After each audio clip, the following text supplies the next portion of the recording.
오늘 이 시간은 끝까지 지키시는 자, 끝까지 지키시는 자라는 제목으로 말씀의 은혜를 나누도록 하겠습니다.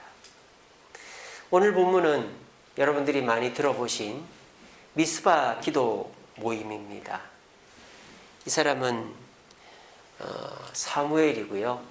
사무엘이 백성들에게 미스바에 모여 기도하자 그랬습니다. 그래서 이스라엘 백성들이 미스바 들판에 모여서 이렇게 기도를 하고 있는데, 이쪽에 보시면은 한 무리의 군대가 쳐들어오고 있습니다. 이 군대는 누굽니까? 블레셋 군대입니다. 아니, 기도하는데 왜 군대가 오죠? 기도는 싸우자는 게 아니잖아요. 그리고 블레셋 땅도 아니고 미스바는 이스라엘 땅인데 왜 블레셋 사람들은 자기 땅도 아닌데 남의 땅에서 기도하는 이스라엘 백성들에게 칼을 들고 나타나는 것일까요? 그것은 이때가 이스라엘이 블레셋의 속국으로 전락해버렸기 때문입니다. 마치 우리나라 일제강점기랑 똑같은 거죠. 그래서 이 이스라엘 사람들은 집회의 자유가 없었어요. 모일 수가 없었어요. 모이면 해산시킵니다. 왜? 모여서 뭔가 모의하고 뭔가 자기들에게 해로운 걸 할까봐. 일제시대 때도 그랬잖아요. 모이지를 못하게 했잖아요. 그죠? 그래서 블레셋의 지배를 받고 있었기 때문에 모일 수가 없었어요. 그리고 뿐만 아니라 이스라엘 땅, 지금 미스바에서 기도를 하는데 미스바는 이스라엘 땅 한참 안쪽입니다. 근데 블레셋 사람들이 어떻게 알고 금방 군대를 보냈을까요? 이미 이스라엘 땅에 블레셋 군대가 주둔하고 있었던 거예요. 마치 우리나라의 일제시대 때 순사들이 곳곳에 있었던 것처럼 이때 블레셋 사람들은 영문이라고 해서 블레셋 수비대를 곳곳에 설치해 놓고 뭔가 상황이 이상하다 싶으면 군대를 보내는 것이죠. 그래서 이제 이렇게 블레셋 사람들이 이스라엘 사람들의 모든 이제 자유를 박탈하면서 한 가지 더 뺏은 게 있어요. 이스라엘 땅에 있는 대장장이들을 다 잡아갔습니다. 대장장이가 뭐 하는 사람입니까? 낫, 뭐 호미, 뭐 도끼, 뭐 삽 이런 거 만드는 사람이잖아요. 그런데 농사 짓는 사람을 왜 잡아갔을까요? 대장장이는 농기구만 만드는 게 아니라 무기도 만들기 때문입니다. 아예 무기를 못 만들게 하려고 잡아간 거예요. 그래서 사울 왕이 될 때 이스라엘 군대에는 칼이 없었어요. 사울 왕만 칼이 있었어요. 그 정도로 이스라엘에는 무기가 없었습니다. 왜? 블레셋 사람들이 철저하게 무기를 뺏어가고 무기를 만들 수 있는 기술자를 다 잡아갔기 때문이죠.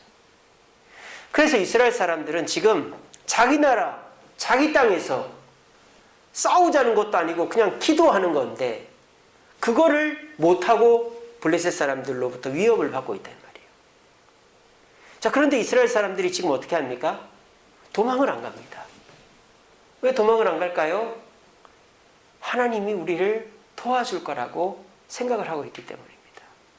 자, 그런데요, 하나님이 도와주려면은 이스라엘은 전통적으로 뭐가 있어야 되는 줄 아세요? 요게 있어야 돼요. 이게 뭐예요? 법궤, 언약궤죠. 이스라엘 민족은 광야에서 성막을 만든 이후로 어디를 가든지 법궤를 앞장세웠습니다. 길을 갈 때에도, 잠을 잘 때에도, 전쟁을 할 때에도, 강을 건널 때에도 항상 법궤 뒤를 따라갔습니다. 왜? 그래야 하나님이 돌봐준다고 생각을 했습니다. 이스라엘 백성들은 지금까지 법궤가 있으면 두려워하지 않았어요. 왜? 하나님이 돌봐주니까. 근데 지금은 법궤가 없어요. 어디 갔대요? 법궤가 어디 갔대? 뺏겼어요. 블레셋 사람들한테. 언제? 이 사무엘이 제사장이 되기 전에 엘리라는 제사장이 있었죠.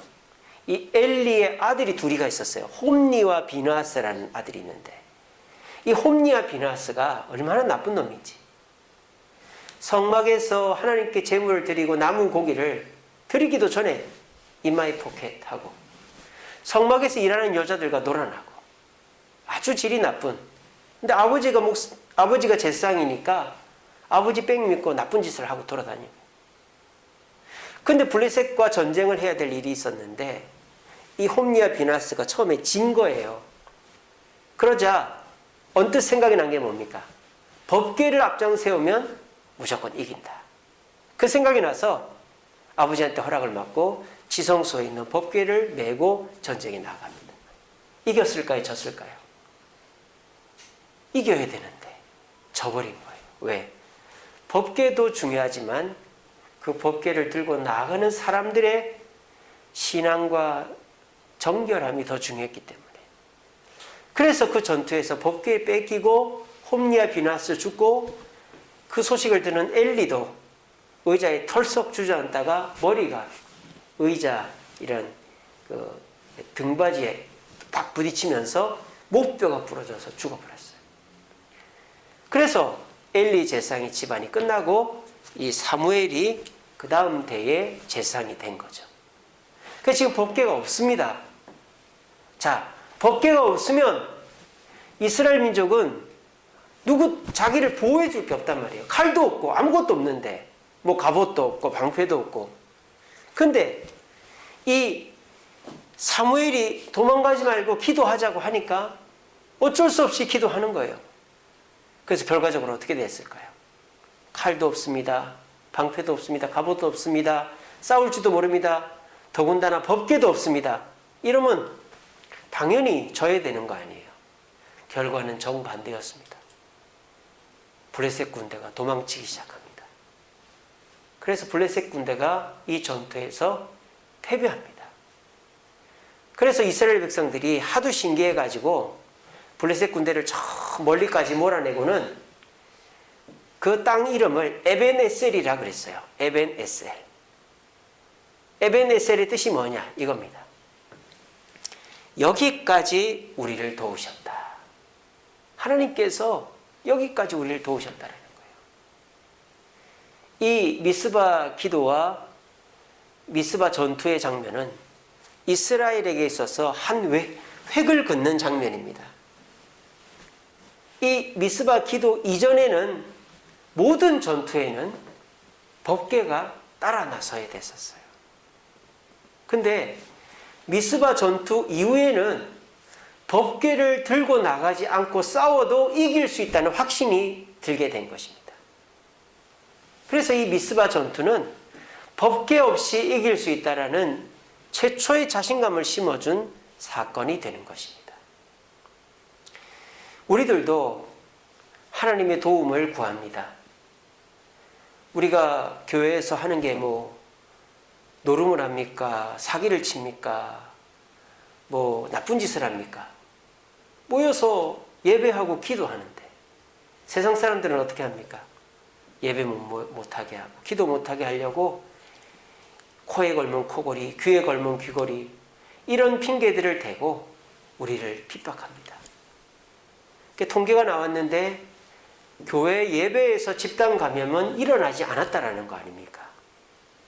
신천지는 교회가 아니에요. 이단이지. IM 성교회도 교회가 아니죠. 예배가 아닙니다. 거기는 학교지. 엄밀히 말하면 교회 예배에서 집단 감염이 일어난 거는 없어요. 근데 정부나 언론은 교회만 가면 코로나 걸린다. 그렇게 사람들 겁을 주는 거죠. 교회를 협박을 하는 겁니다. 그러니까 교회들이 흩어지는 거예요.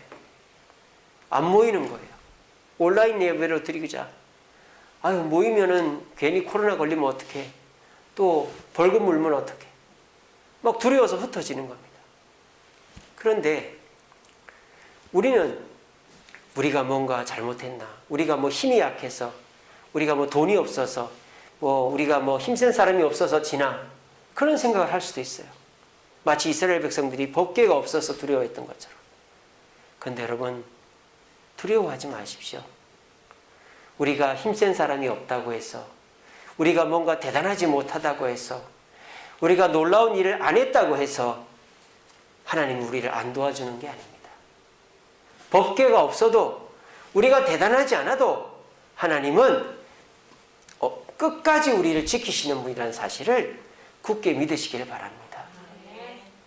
우리가 그거를 믿고 하나님만 붙잡으면 이 미스바 기도를 통해서 승리한 이 사건이 오늘 우리에게도 일어날 수 있다는 것입니다. 근데 결론적으로 말씀드리면 우리에게는 2%가 부족해요. 2%가. 오늘 미스바에 모인 이스라엘 백성들처럼 우리도 합니다. 법궤가 없지만, 우리가 뭐 대단한 것이 없지만, 두렵고 떨리지만 우리가 이스라엘 백성들처럼 합니다만, 우리는 하나님의 도움을 받는다라는 확신이 없고 두려워 떨고 있다 이 말이에요. 그리고 승리를 못한다 이 말이에요. 그 이유가 뭔가?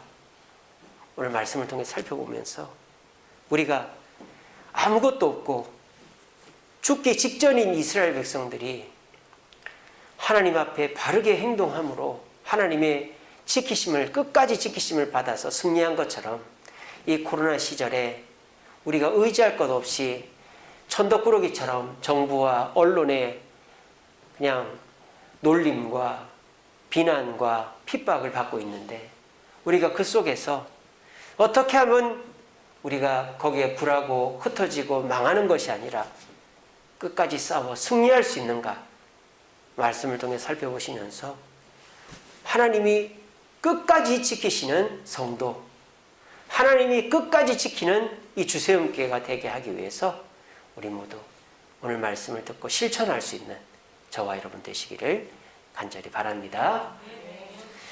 자, 그러면은 오늘 이 미스바에 모인 이스라엘 백성들은 어떻게 해서 이런 놀라운 승리를 할 수 있었는가? 우리랑 별반 다를 게 없어요. 첫 번째는 뭐냐? 이스라엘 백성들은 모였습니다. 자, 우리도 모이죠? 여기 다 오늘 금요기도에 모였잖아요. 주일 예배 모이잖아요, 우리가. 우리도 모입니다. 뭐, 우리가 현장에 못 모이면 온라인으로라도 모이죠, 우리가. 근데 제가 아까 말씀드렸죠. 에베네셀의 승리를 경험한 이스라엘 백성과 우리를 비교해보면 우리가 2% 부족하다고. 2%. 약간 부족하다고. 뭐가 부족하냐? 7장 3절입니다. 7장 3절에 보시면 이렇게 되어 있습니다. 사무엘이 이스라엘 온 족속에게 말하여 이르되, 모이는데, 너희들이 모이는데 모이기 전에 뭘 하고 오라 그래요. 뭘 하고 오라 그러느냐? 이방신들과 아스타롯을 너희 중에서 제거하고 하나님만 섬길 마음으로 모이라는 것이죠. 다시 말하면 의지할 구석을 다 없애버리고 오라는 거예요. 그래야만 하나님이 도와주신다라는 겁니다. 사람이 이 사람이 좀 도와주지 않을까, 그래서 미련을 떨치지 못하고 그 사람 눈치를 보고 그러다 보면 어떻게 돼요? 다른 사람한테 최선을 다할 수가 없는 것입니다. 우리가 무언가를 결론을 내리고 성공을 하려면 하나에 집중을 해야 되는데, 이것도 잘 될 것 같고 이것도 보험 삼아 해놔야만 내가 할 수 있다, 이런 마음을 가지면 안 된다는 거죠. 하나님도 마찬가지라는 겁니다. 우리가 모이되 적당히 내가 살궁리 다 해놓고 눈치 봐가면서 모이면 하나님은 네가 살궁리 한 그것으로 살아라, 네가 도움 청할 그 사람한테 도움을 받아라라고 하지 우리를 끝까지 지키시지 않는다라는 것입니다. 과연 저와 여러분들은 우리에게 경제적으로, 물질적으로, 건강적으로, 관계적으로 손해가 올 거라는 예상이 있지만 그런 사람들의 위협과 비난 앞에서도 내가 그것에 굴하지 않고 하나님만 바라보겠다라고 모이고 있는가 하는 것을 우리가 돌아보자라는 것입니다. 예전에 그런 말이 있습니다. 나귀한테 여물을 줄 때에는 나귀가 여물을 다 먹고 나면 꼭 이렇게 하라고 해요. 그게 뭘까요? 여물통을 들어가지고 그 여물통을 뒤집어서 탁탁탁탁 치라는 거죠. 그게 뭔 뜻입니까? 이제 여물통에는 여물이 없다, 밥이 없다는 거예요. 그걸 보여줘야 이 나귀가 뒤돌아서 간다는 거예요. 근데 나귀가 여물을 다 먹었는데도 그 여물통을 그냥 들고 가면 나귀가 일하러 갈 생각은 안 하고 계속 여물통만 쫓아다닌다 이 말이에요. 우리가 그렇다라는 것입니다. 하나님만 의지하고 세상과는 등 돌리고 하나님만을 의지해서 모여야 되는데 하나님이 안 도와줄 것 같으니까 내가 이 사람한테도 부탁해놓고 내가 교회 나가는 거 비밀로 하고 사람들이 물어보면 아니라고 거짓말하고 그런 식으로 해서 빠져나갈 궁리를 만들어 놓으면 여러분들이 하나님이라면 그런 식으로 모이는 사람을 끝까지 책임지겠어요? 네가 계획해놓고 보험 들어놓고 준비한 대로 살아라고 하지. 제가 하나님이라도 하나님은 모든 것을 다 알고 계시거든요. 뻔히 보고 계시단 말입니다. 하나님만이 나의 도움이십니다. 하나님 없으면 안 됩니다 해놓고는 보험 들어놓고 살궁리 다 해놓고 와서 그렇게 얘기하면 하나님이 그거를 고지 듣고 믿어주시고 그 사람을 끝까지 책임지겠냐 이 말입니다. 세상 사람들은요 다 이렇게 자기 살궁리를 해놔요. 그러다 보니까 그게 들통이 나버리면 오히려 모두에게 버림받는 겁니다. 저 사람이 알고 보니까 자기 살궁리는 다 해놓고 착한 척, 도와주는 척, 우리만 의지하는 척 했네. 그 배신감 때문에 모두한테 버림받는 사람들이 있는 거예요. 근데 세상 사람들은 그런 걸 모르지만 하나님 다 보고 계시는데, 뻔히 보고 계시는데 하나님께 나오면서도 내 살궁리를 다 해놓고 나온다? 내가 좋아하는 거를 다 숨겨놓고 나온다? 끝까지 하나님의 돌봄을 받을 수 없고 미스바에서의 이런 승리가 절대로 주어질 수가 없다는 것입니다. 우리도 예배를 드리고 모이고 하고 있습니다.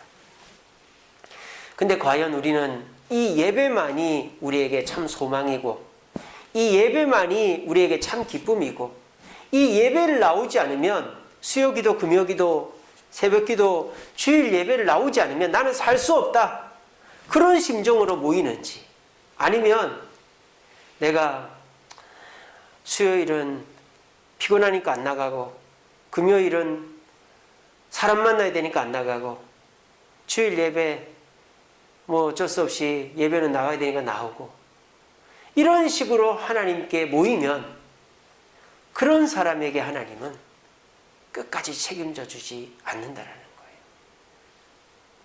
우리 각자가 어떤 마음으로 주님께 나오는지 내가 이 예배가 아니면 난 살 수 없다. 나는 이 예배만이 소망이다. 하나님만이 나의 소망이다. 이런 마음으로 주님께 나와서 하나님 보시기에도 그래 내가 누구누구 장로, 누구누구 집사, 누구누구 권사, 누구누구 성도는 내가 나만 바라보고 있으니까 내가 꼭 책임져 줘야 되겠다. 이런 마음을 하나님이 먹으실 수 있도록 하나님만 바라보고 모일 수 있는 저와 여러분들 되시기를 간절히 바랍니다. 두 번째로 미스바에 모인 이스라엘 백성들이 이렇게 승리하게 된 이유는 기도했기 때문입니다. 우리도 기도하잖아요. 근데 우리의 기도는 미스바에 모여 기도한 사람들과 비교해 볼 때 2%가 부족하다. 어떤 2%가 부족하냐? 이 사람들은 금식 기도를 했다. 우리도 금식 기도 하잖아요. 릴레이 금식 기도 하잖아요. 그죠? 또 이 사람들은 쉬지 않고 기도했다. 우리도 쉬지 않고 기도하잖아요. 우리도 새벽에 기도하고 식사할 때 기도하고 우리도 이 쉬지 않고 기도하는 게 24시간이 아니라는 거 아시죠? 시간을 정해놓고 기도를 하잖아요. 근데 우리랑 상황이 다른 점이 있어요. 이 이스라엘 백성들은 금식 기도를 하고 쉬지 않고 기도를 한 것이 어떤 상황에서냐? 블레셋 군대가 저기서 쳐들어오고 있는 상황인데도 그랬다 이 말이에요. 보통 사람 같으면은 기도하다가도 군인들이 쳐들어오니까 도망가면 도망가기 바쁠 수도 있는데 이 이스라엘 백성들은 저 멀리서 블레셋 군대가 쳐들어오는 걸 보면서도 금식으로 기도하는 것을 멈추지 않고 더 열심히 기도했더니 하나님께서 그들을 도와줬다 이 말이에요. 이사야 58장 6절에 하나님께서 기뻐하시는 금식을 하면 우리의 사탄의 결박이 풀어지고 우리의 멍에가 꺾인다 그랬습니다. 그래서 이 금식이라는 것은 먹지 않으면 사람이 죽잖아요. 그만큼 절박한 것을 걸고 기도하는 것이기 때문에 하나님은 그것을 통해서 사탄의 결박을 끊고 우리의 멍에를 풀어준다라고 말씀하고 있는 것입니다. 근데 내가 몸이 조금 안 좋고 피곤하고 내가 상황이 여의치 않아서 금식하지 않고 기도하지 않고 기도를 건너뛰고 한다? 그러면 그것은 2% 부족한 기도다 이 말입니다. 내가 몸이 아파도 내가 아무리 바빠도 오히려 더 많이 기도하고 더 주님께 매달려야 되겠다라는 마음을 가져야만 하나님은 우리를 끝까지 책임지신다는 거예요. 제가 요즘은 새벽 기도를 안 하니까 이 기도 생활이 많이 이게 나태해져 버린 거죠. 그러다 보니까 기도를 안 할 때가 많아요. 그러니까는 제가 꼭 죄를 짓는 것 같은 거예요.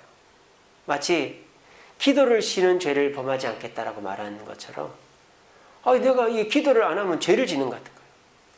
그래서 요즘에는 사무실에 앉아서 기도합니다. 내가 기도를 안 걸으려고. 목사가 성도들을 위해서 기도하는 것을 멈추면 안 된다. 내가 새벽 기도가 지금은 안 하고 있다고 해서 내가 여러 가지 여건이 좋지 못하다고 해서 기도를 안 하고 건너뛴다면 그러면 나는 하나님의 도움을 받을 수 없다. 그런 마음을 가지고 이제 사무실에 앉아서 우리 성도들 이름을 다 불러가면서 꼼꼼하게 기도를 한 3, 40분씩 이렇게 이번 주에 했단 말입니다. 오늘 전화가 한 통 왔어요. 여러분들한테 말씀드리기는 좀 그렇습니다만 좋은 소식입니다. 승진을 했다는 소식을 들었어요. 목사님, 저 승진했어요. 아니 연말에 발표난다 그러지 않았어요? 조기 승진했어요. 발표나자마자 저한테 제일 먼저 전화한 거예요. 부모한테도 전화 안 하고. 저도 얼마나 기쁘든지.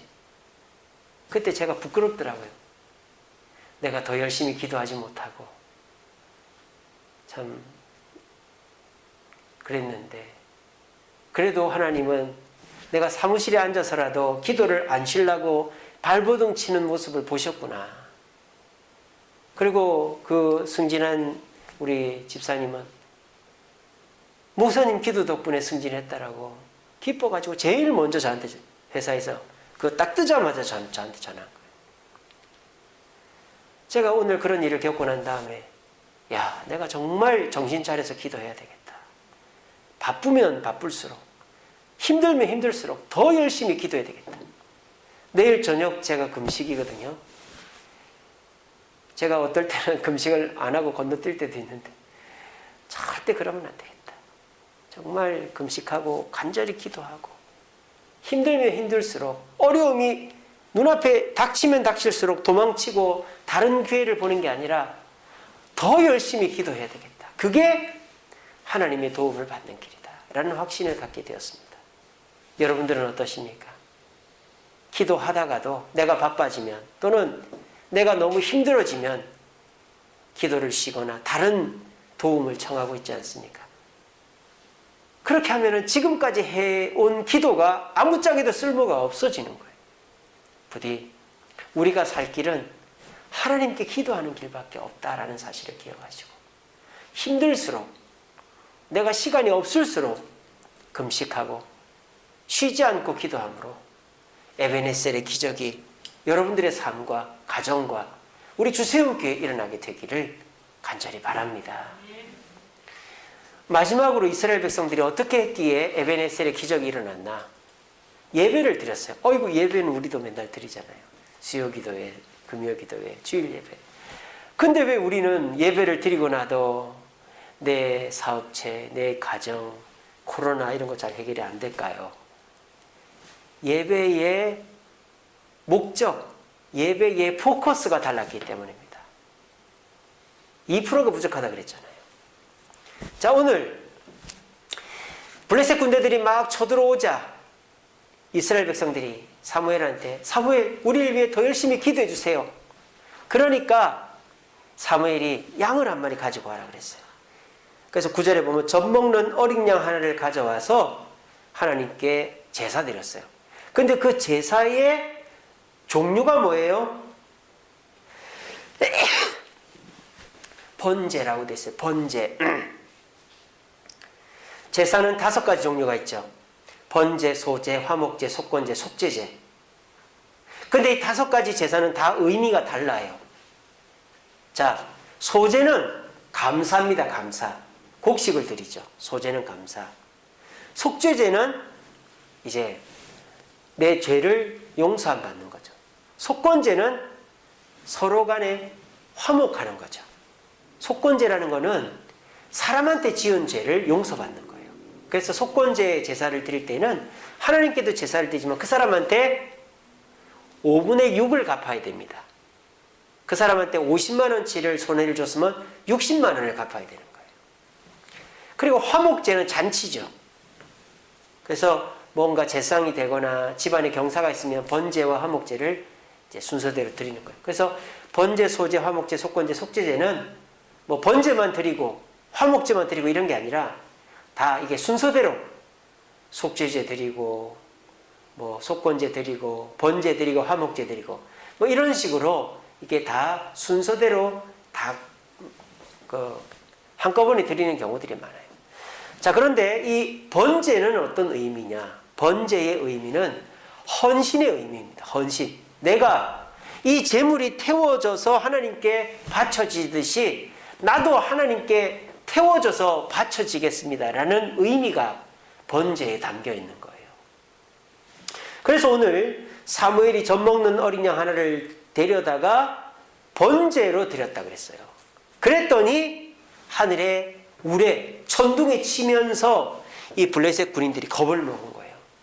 그러자 이스라엘 백성들이 몽둥이 같은 걸 들고 블레셋 군대를 때리고 뺏은 칼로 찌르고 이래서 쫙 몰아낸 거죠. 블레셋 군대를. 그래서 11절에 보시면 100갈 아래까지 몰아냈다라는 거예요.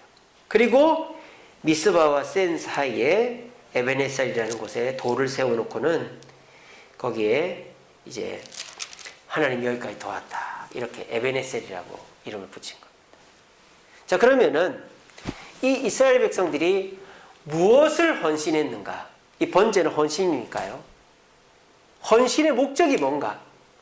우리가 하나님 앞에 헌신하면 우리를 보호하시고 지키시고 승리하게 해주시옵소서 이런 뜻이 아니에요. 이 번제의 의미가 뭔지 아세요? 이 기도회의 의미와 똑같습니다.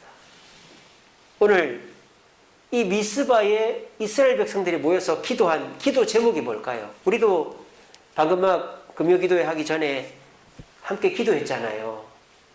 우리 건축을 위해서, 성도들의 건강을 위해서, 또 성도들의 직장과 사업과 가정과 타지에 있는 성도들을 위해서, 국가와 세계 선교사님들을 위해서 우리가 이렇게 기도를 했잖아요. 미스바 기도회도 미스바 기도회에 목적이 있는 거예요. 그 목적이 뭐였을까요? 그 목적은 회개입니다. 회개. 우리의 죄를 용서함 받자는 것이죠. 그래서 6절에 보시면 여호와께 범죄하였나이다 하라 그랬어요. 그래서 이 미스바에 모여서 우리가 범죄했습니다라고 고백하고 용서를 받자는 거예요. 그러니까 이 이스라엘 백성들은 지금 이 번제를 드리고 이 위기 속에서도 하나님께 제사 드린 이유가 뭐예요? 자신들에게 있는 게 아니라 하나님께 있다 이 말이에요. 하나님을 기쁘시게 하는 의미로 예배를 드렸다. 하나님이 기뻐하는 게 뭐예요? 거룩이잖아요. 내가 거룩하니 너희도 거룩하라. 거룩해지려면 어떻게 돼야 돼요? 회개를 해야 되는 거예요. 죄가 없어져야 되는 거예요. 지금 이스라엘 백성들이 그걸 하고 있다 이 말이에요. 그러니까 하나님이 기뻐가지고 하늘에서 우레를 우르르쾅쾅 해서 블레셋 군대를 겁먹게 하고 물리치게 했던 것입니다. 제가 지난 수요일 날 주기도문 간구 첫 번째 가르쳐 드렸죠. 주기도문의 첫 번째 간구는 뭡니까?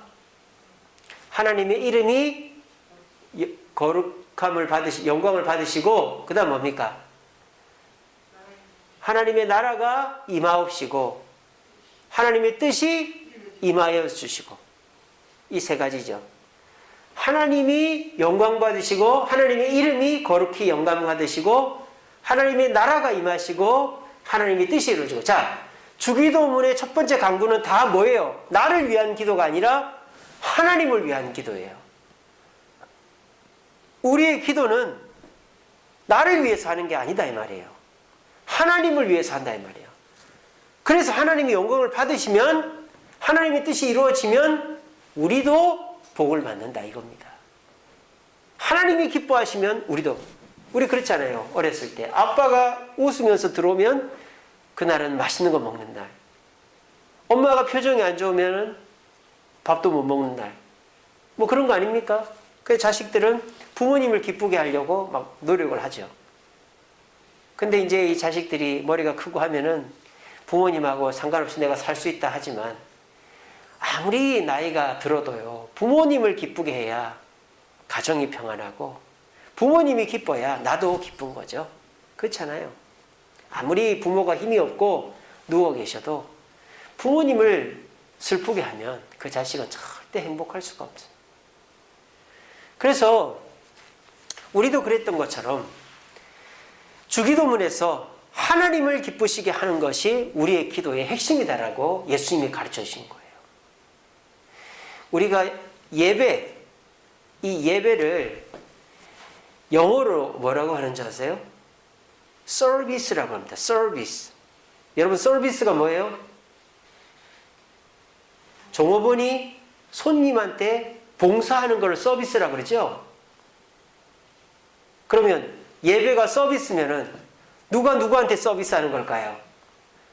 하나님이 우리한테 서비스하는 걸까요? 우리가 하나님께 서비스하는 거예요. 손님, 물 필요하십니까? 손님, 음식 더 필요하십니까? 뭐 불편한 거 없으십니까? 이게 서비스잖아요. 우리가 예배 드리는 것은 내 뜻, 내 성공, 내 만족이 아니라 하나님이 기뻐하는 것을 해드리는 거예요. 그러면 하나님이 우레와 같이 응답하신다 이 말이에요. 근데 오늘날 예배가 어떻습니까?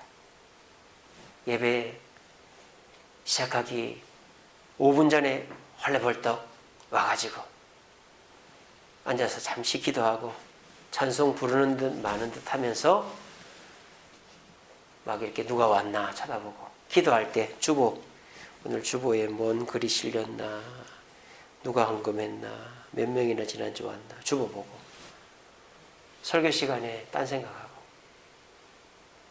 내가 뭔가 기대하는 설교면 듣고 아니면 말고, 그렇게 예배를 드리면 하나님의 우레소리가 안 울린다 이 말이에요.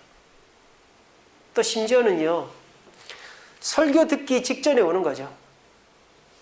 설교 시작하기 딱 직전에 와가 설교만 듣고 딱 나가는 거예요. 그런 예배에 하나님이 영광을 받으시겠어요? 그거는 마치 하나님, 나 서비스 좀 해줘요. 나 복도 좀 주고, 나 고민도 좀 들어주고, 내 마음도 좀 편하게 해줘요. 하나님한테 서비스 해달라는 거예요. 그러니까 하나님의 끝까지 돌보심이 없는 거죠. 하나님의 돌보심이 있으려면 내가 하나님을 기쁘시게 하는 예배, 하나님께 서비스하는 예배를 드려야 된다는 거예요. 지금 이스라엘 백성들이 하나님, 우리가 잘못했습니다. 우리가 범죄했습니다. 우리 죄를 용서하여 주세요. 이제는 그런 죄를 안 짓겠습니다. 우상을 의지하지 않겠습니다. 헌신하는 마음으로 번제를 드렸더니 번개를 통해서 블레셋 군대를 두렵게 하고 승리하게 하셨다는 거예요. 이것이 우리에게 필요합니다. 오늘은 목사님 설교가 어떻네, 오늘은 누가 안 왔네, 누가 왔네, 오늘은 뭐가 불편하네, 그런 생각이 드는 것과 동시에 우리의 예배는 실패한 거예요. 누가 오건 안 왔건 불편하건 안 하건, 목사님이 똑같은 설교를 하건 안 하건 상관없이 나는 하나님 만나러 왔다, 하나님께 영광 돌리러 왔다라는 마음으로 예배를 드리면 그 예배는 수만 명이 모이는 화려한 교회에서 드리는 예배보다도 더 큰 감격과 은혜가, 하나님의 지키심이 임하게 될 것입니다. 오늘 이 자리에 모신 저와 여러분, 2% 부족해요. 우리가 예배 드리는 거는 잘 하는데 우리가 내가 서비스 받으려고 예배 드리지 말고 하나님이 기뻐하는 예배를 드리려고 하면 그 예배가 나를 살리고 하나님의 돌봄과 하나님의 역사가 일어난다는 사실을 기억하시고 하나님께 서비스하는, 헌신하는 예배 드릴 수 있는 저와 여러분 되시기를 간절히 바랍니다. 말씀을 맺겠습니다. 같이 읽어봅시다. 시작. 내가 새벽 날개를 치며 바다 끝에 가서 거주할지라도 거기서도 주의 오른손이 나를 붙드시리이다. 여기서 새벽 날개 친다, 이게 무슨 의미예요? 여러분, 날이 밝을 때 보시면 언제 이렇게 밝았지 하잖아요. 그죠? 방금 막까지 깜깜했는데 해 뜨기 시작하면 금방 날이 밝아지죠? 이게 뭐예요? 새벽 날개 치는 거다 이 말이에요. 그러니까 이거는 뭡니까? 그만큼 빠르게 우리가 하나님의 곁에서 떠나가도, 뭐 자이든 타이든, 우리가 하나님의 곁에서 자이든 타이든 빠르게 이 새벽 날개, 새벽이 물러가듯이 빠르게 떠나가더라도, 또 바다 끝이 뭐 있겠습니까마는 이거는 상징적 의미로 가장 먼 곳이라는 뜻이죠. 가장 먼 곳에 우리가 가 있더라도 이런 뜻입니다. 그러니까 시간적으로 우리가 빠르게 하나님을 떠나고 거리 장소적으로 하나님과 먼 곳에 있어도 하나님은 우리를 붙들어 주신다. 우리를 붙들어 주지 못하는 곳이 없다라는 거예요. 미스바에서의 이 놀라운 승리가 오늘날 우리에게 일어나지 말라는 법도 없고 오늘날 이것은 동일하게 일어난다는 것입니다. 하나님은 끝까지 우리를 지키기를 원하시는 분이기 때문입니다. 다만 우리가 그 하나님 앞에 바르게 행동하지 못하고 있기 때문에 그 하나님의 돌보심과 보호하심을 누리지 못하고 있는 것입니다. 저도 건축을 하면서 점점 시간이 가면 갈수록 사람을 의지하지 않게 됩니다. 그러니까 좋은 점이 뭔지 아세요? 마음이 편안해요. 저 사람이 표정이 안 좋네. 저 사람이 일을 안 하네. 저 사람이 안 하던 말을 하네. 어떡하지? 큰일 났다. 그런 게 없어요.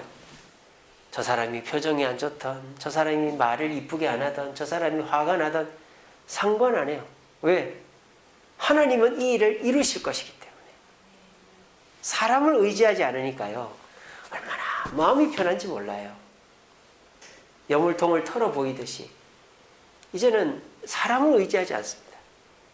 저 사람이 표정이 바뀌고 말이 바뀌고 행동이 바뀌어도 나는 저 사람 믿고 일하는 게 아니라 하나님 믿고 일하는 거고, 저 사람은 하나님의 도구일 뿐인데 저 사람이 안 도와주면 하나님이 누군가를 통해서 일하시겠지. 그러니까 마음이 얼마나 편하고 또 현실적으로 그렇게 되는 거예요. 이게 뭡니까? 하나님의 돌보심을 받는 사람의 특권이다라는 거죠. 그렇게 하기 위해서는요, 내가 의지하는 거, 나를 도와줄 것 같은 거를 다 끊고 주님께 나와야 되고요. 힘들다고 기도를 쉬고 다른 기회를 쫓아다니지 않고 힘들고 어려울수록 더 간절히 기도하고요. 그리고 하나님을 기쁘시게 하는 예배를 드릴 때에 그 자에게 하나님은 평안을 주시고 끝까지 지키시고 반드시 그 일을 이루게 하신다는 것입니다. 우리는 지금 사무엘이 겪었던 그 엄청난 위기와는 비교할 수 없는 위기를 겪고 있습니다. 이 속에서 우리에게 필요한 것은 또 다른 기회나 사람의 도움이 아니라 세상의 도움이나 방법은 끊고 모여 힘들수록 더 하나님께 간절히 기도하고 헌신을 다짐하는 것만이 우리가 살아남을 길입니다. 여러분, 선명해야 됩니다. 이랬다 저랬다 하면 안 됩니다. 미지근하면 안 됩니다. 선명해야 됩니다. 그 사람의 색깔이 분명해야 살아남습니다. 이랬다 저랬다 하면 이것도 저것도 안 되는 거예요. 우리는 그리스도인입니다. 하나님의 자녀입니다. 그러면 우리가 살 길은 무엇입니까? 하나님의 자녀답게 하는 것입니다. 세상의 도움을 끊고 하나님 앞에 모이고 어려울수록 더 하나님을 붙잡고 기도하고 하나님께 영광 돌리는 예배를 드리면 우리는 그것으로 살지, 돈으로, 정부의 도움으로 누군가가 우리를 돌봐줘서 사는 거 절대 아닙니다. 저도 가만 보니까요, 이 사람이 도와준다, 저 사람 아무짝에도 쓸모없어요. 우리 교인들이 최고입니다. 우리 교인들만큼 저를 도와준 사람이 없어요. 아무리 내가 몇 억을 주겠다, 그거 아무도 믿을 사람 없어요. 그리고 하나님이 나의 가장 큰 도움이다라는 것을 이번에 느끼고 있습니다. 여러분들도 사람의 말 믿지 마시고 교회 오시고 성도들의 사랑과 격려와 이런 조언을 들으시고 또 하나님께 모여 기도함으로 우리 모두 하나님이 끝까지 지키심을 경험하여서 이 코로나 끝날 때 우리 성도들은 한 명도 낙심하여 떨어지고 지쳐 쓰러지고 해서 재기불능의 상태가 아니라 코로나 끝나면 오히려 더 크게 회복하고 성공하고 하나님 앞에 쓰임받는 저와 여러분들 되시기를 간절히 바랍니다.